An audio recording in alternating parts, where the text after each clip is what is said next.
Lord Tennyson is the very prominent writer of Victorian age. He's the most impressive and creating the artistic styles of Victorian age.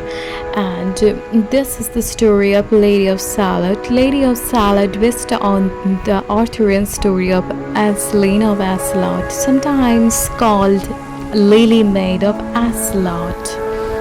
And this is a very prominent story of one of the Victorian ages, and he actually published his volumes of Lady of Shalott into publications, and its wonderful lyrical ballads is got vivid medieval romanticism. It's rich in symbol, and the actually published in two versions of the Lady of Shalott. One was published in 1833.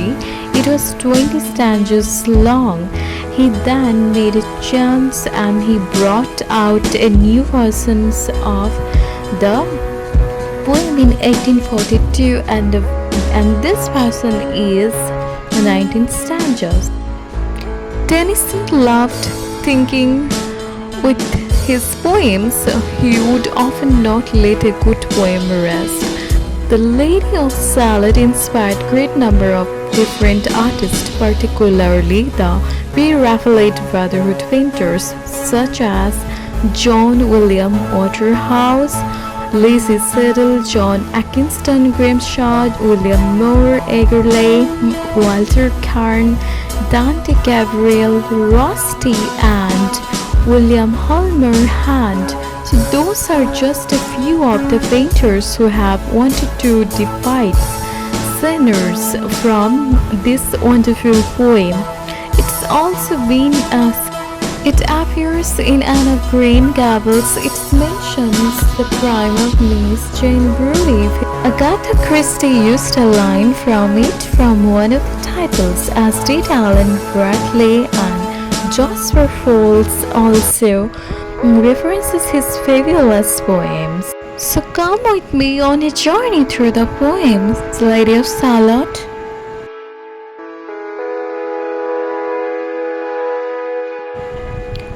On either side the river lie long fields of barley and of rye, that cloth of old and meet the sky, and through the fields the road runs by to many-towered Camelot. And up and down the people go, gazing higher the lilies blow, round an islands there below, the islands of Shalott. Willows sweetens as spins quiver, little breezes dusk and shiver through the wave that runs forever.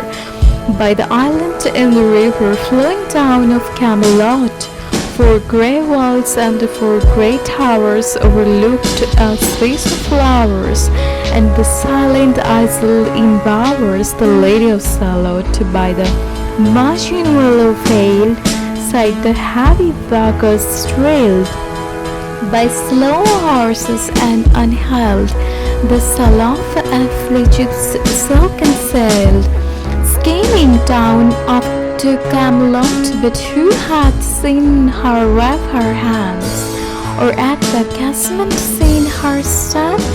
Or is she known in all the land, the Lady of Shalott? Only repairs repine early, and among the wreaths barely her hear a song that echoes cheerily from the river winding clearly down the towered Camelot, and by the moon the repair rally fell savors of lands airy, listening whispers. It's a fairy, the Lady of Shalott. There she weaves by night and day, a magic wave with colors grey. She has heard the whispers who say a curse is on her if she stay to look down on Camelot. She knows not what the curse may be, and so laughs steadily, and little other care hath she, the Lady of Shalott, moving through a mirror clear that hangs before her all the year. Shadows of the world appear. There she sees the highway near, went in town of Camelot.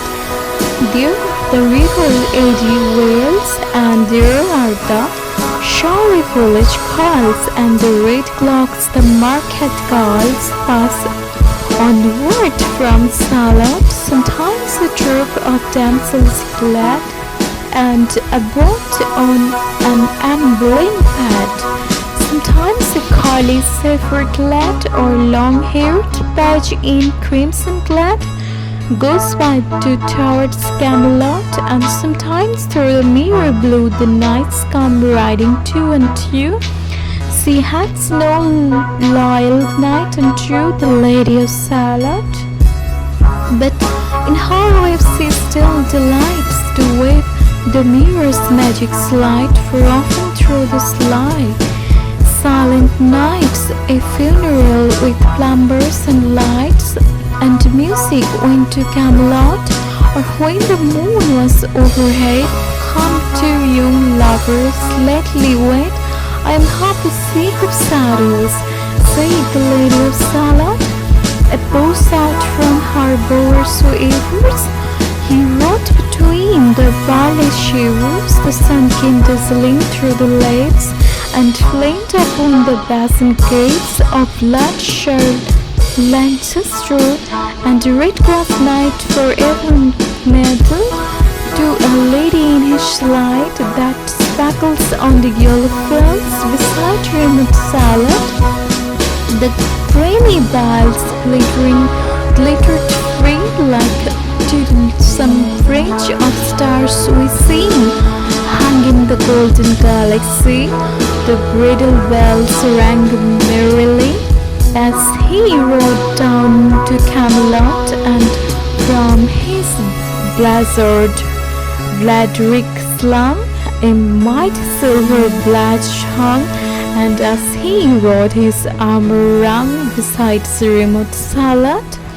All in the blue unclouded weather, trickle jeweled shone the saddle leather, the helmet and the helmet feathers burned dew like one burning flame together as he rode down to Camelot, as often on throne the purple night below the serried eclipses bright, some butter's matter trailing light moves over still Shalott.